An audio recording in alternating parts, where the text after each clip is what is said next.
Hello, I'm Lucas Kanga, and in today's module we're going to work on motivational systems, specifically two circuits in our brain, one that drives us towards what we want, and another that helps us move away from what threatens us. Since ancient times, humans have always tried to pursue what motivates them. And now we know much more about the brain in this area. For example, we have two major systems. One system that we will call SIC, the behaviour inhibition system, and one that we will call SAC, the behaviour activation system. Why do we have these systems in different areas? We'll discuss that in a moment. Because in reality, humans need to be motivated to acquire what they want and avoid what threatens them. The SIC system is a system we have to help us avoid any kind of danger.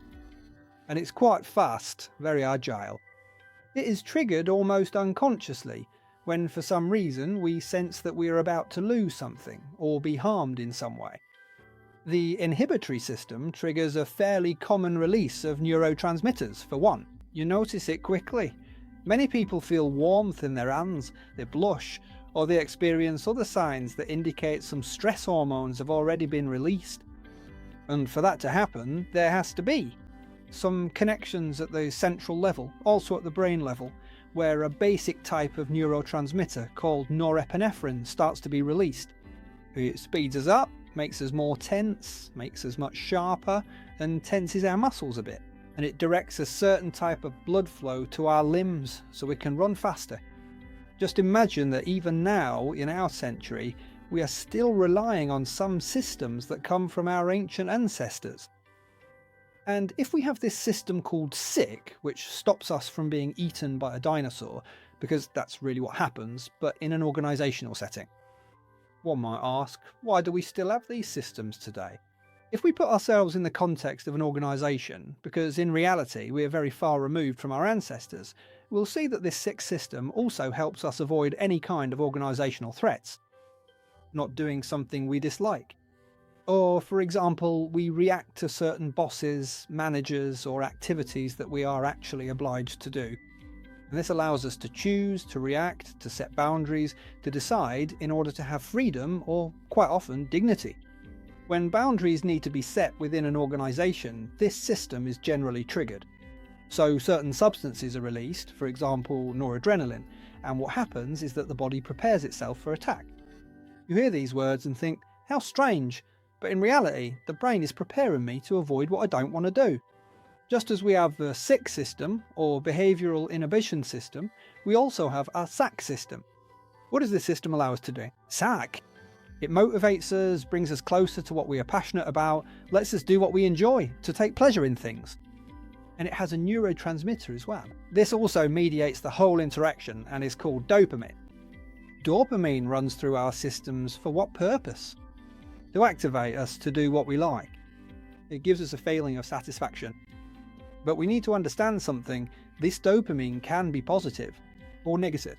What do I mean by that? If I have a lot of dopamine, I'll do what I enjoy. But if in reality that's something negative, it could also be linked to addictions. When someone has an addiction, obviously dopamine is also released. In other words, I'll try to repeat the same behaviour so that my SAC system is activated. And that way I can experience again that pleasurable feeling I had before. If we take this to an organisational context, we'll find that the SACK system helps me define what I want, connect with the people I want to work with, choose what I like, enjoy myself, and above all, have a kind of intrinsic motivation to do what I'm passionate about. If we combine the SIC and the SAC in everyday organisational life, we'll realise that we use them every day. Completely unconsciously, we decide what we want and avoid what we don't want. This leads us to our next topic, which is about what a motivational profile is. It's important to understand that motivation is the force that triggers and sustains our actions. Put like that, it sounds quite simple, but there are loads of central and peripheral connections that help us to encourage or motivate ourselves. To understand the difference between motivation and an incentive, let's say that each of us has a motivational connectome.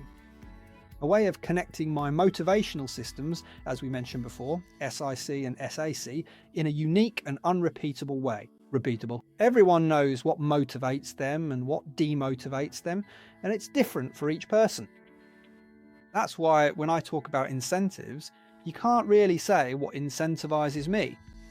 Not until you know the reaction it produces in me, at the level of circ and sac. So let's talk about the fact that there are artifacts or certain substrates or something that is offered to me to make me believe or not that it incentivizes me. In reality, who says it incentivizes me? My motivational profile does. My SIC and SAC. Let's separate things. What is an incentive? It's a reinforcement that my motivational system needs, unique and repeatable, in order to motivate me. That's why we have a motivational profile. The motivational profile consists of 4 main motivations and a 5th secondary one. The first motivation is what we feel when we are rewarded in an extrinsic or external way. For example, with bonuses, with money, we're given a computer, we're given fuel, for instance petrol, gasoline, or anything else that comes from an external source. We'll understand that this is called extrinsic motivation. People who have it will be driven and will keep going as long as they receive external rewards. But it's not just about extrinsic motivation. One of the motivations that forms part of the motivational profile can also be intrinsic motivation. It doesn't come from outside, but from within, from our passion for doing things, from our challenges. Intrinsic motivation has no ceiling, whereas extrinsic motivation can have a ceiling. Extrinsic motivation only lasts as long as the incentive is there. This intrinsic incentive doesn't stop. It's about doing something I'm passionate about, something I enjoy. Just imagine the amount of dopamine released when I do something I'm passionate about. I can forget to eat, I can lose track of time, and all of that shows that it's been at its peak. So now we have the second type of motivation, intrinsic motivation. But there is a third type of motivation. This motivation also comes from within, but it's stimulated when we benefit someone else. It's not a motivation that comes back to me in the form of challenges, but rather it helps another person, and we'll call it contributive motivation. Contributive or altruistic motivation, the drive to help others, to heal, to benefit a subordinate, a colleague or a client. It's about projecting my intrinsic motivation outwards. And if the other person achieves results, gains benefits, then I release dopamine and my SAC is activated. That's why we call it contributive, contribution-based or altruistic motivation. That's a third type of motivation.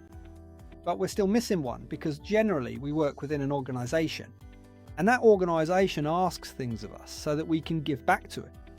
And that's a slightly more complex motivation, because we're paid so that we can give back. Imagine the following: a salesperson who has a target to meet driven by extrinsic motivation. What happens when they reach it? Do they stop or do they keep working? Generally, we say that that person will hold on to purchase orders for the next month because they're thinking about their extrinsic motivation. But if they had the fourth motivation, called institutional motivation, they wouldn't stop and would keep working. When there's a conflict between institutional and extrinsic motivation, we see something called an agency conflict. What is an agency conflict? It's this conflict that arises when I want more benefits for myself than for the company. And for example, I stop on the 27th and hold back 3 days worth of sales, when in reality I could be giving that back to the organisation. This institutional motivation is very relevant nowadays because a high level of commitment is being demanded. These people end up. Those who do everything for the company are called institutionally motivated. So far we have 4 types of motivation, and now we're going to look at the accessory one.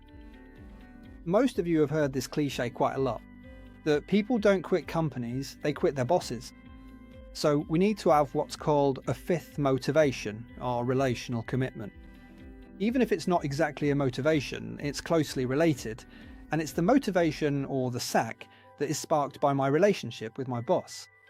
It's not just about getting along, but about being valued by them, growing, learning, developing myself, being part of a productive, powerful duo. If we now understand this motivational profile, and we'll develop it further in the practical part, then we have 5 types of motivation. Why does it trigger me? The SAC. Why do I do what I do? This question's answered by knowing my motivational profile. Extrinsic, intrinsic, contributive, institutional, and of course, relational commitment. If we go back to the beginning and to sum up what we saw today, our SIC and AAC systems allow us to move closer to what we're passionate about and away from what we want to avoid. To be able to manage this, we package it within the motivational profile. So one will be able to understand what is an incentive and what isn't. It's an incentive for me. That's why organisations have incentive policies that don't fit or impact everyone. Let's sum up by saying that our motivational profile can also be learned and developed. And let's always remember and keep in mind that when we're developing something we want, we're further stimulating our motivational profile and reinforcing those rules. Thank you very much for taking part in this module, and we'll see you in future sessions.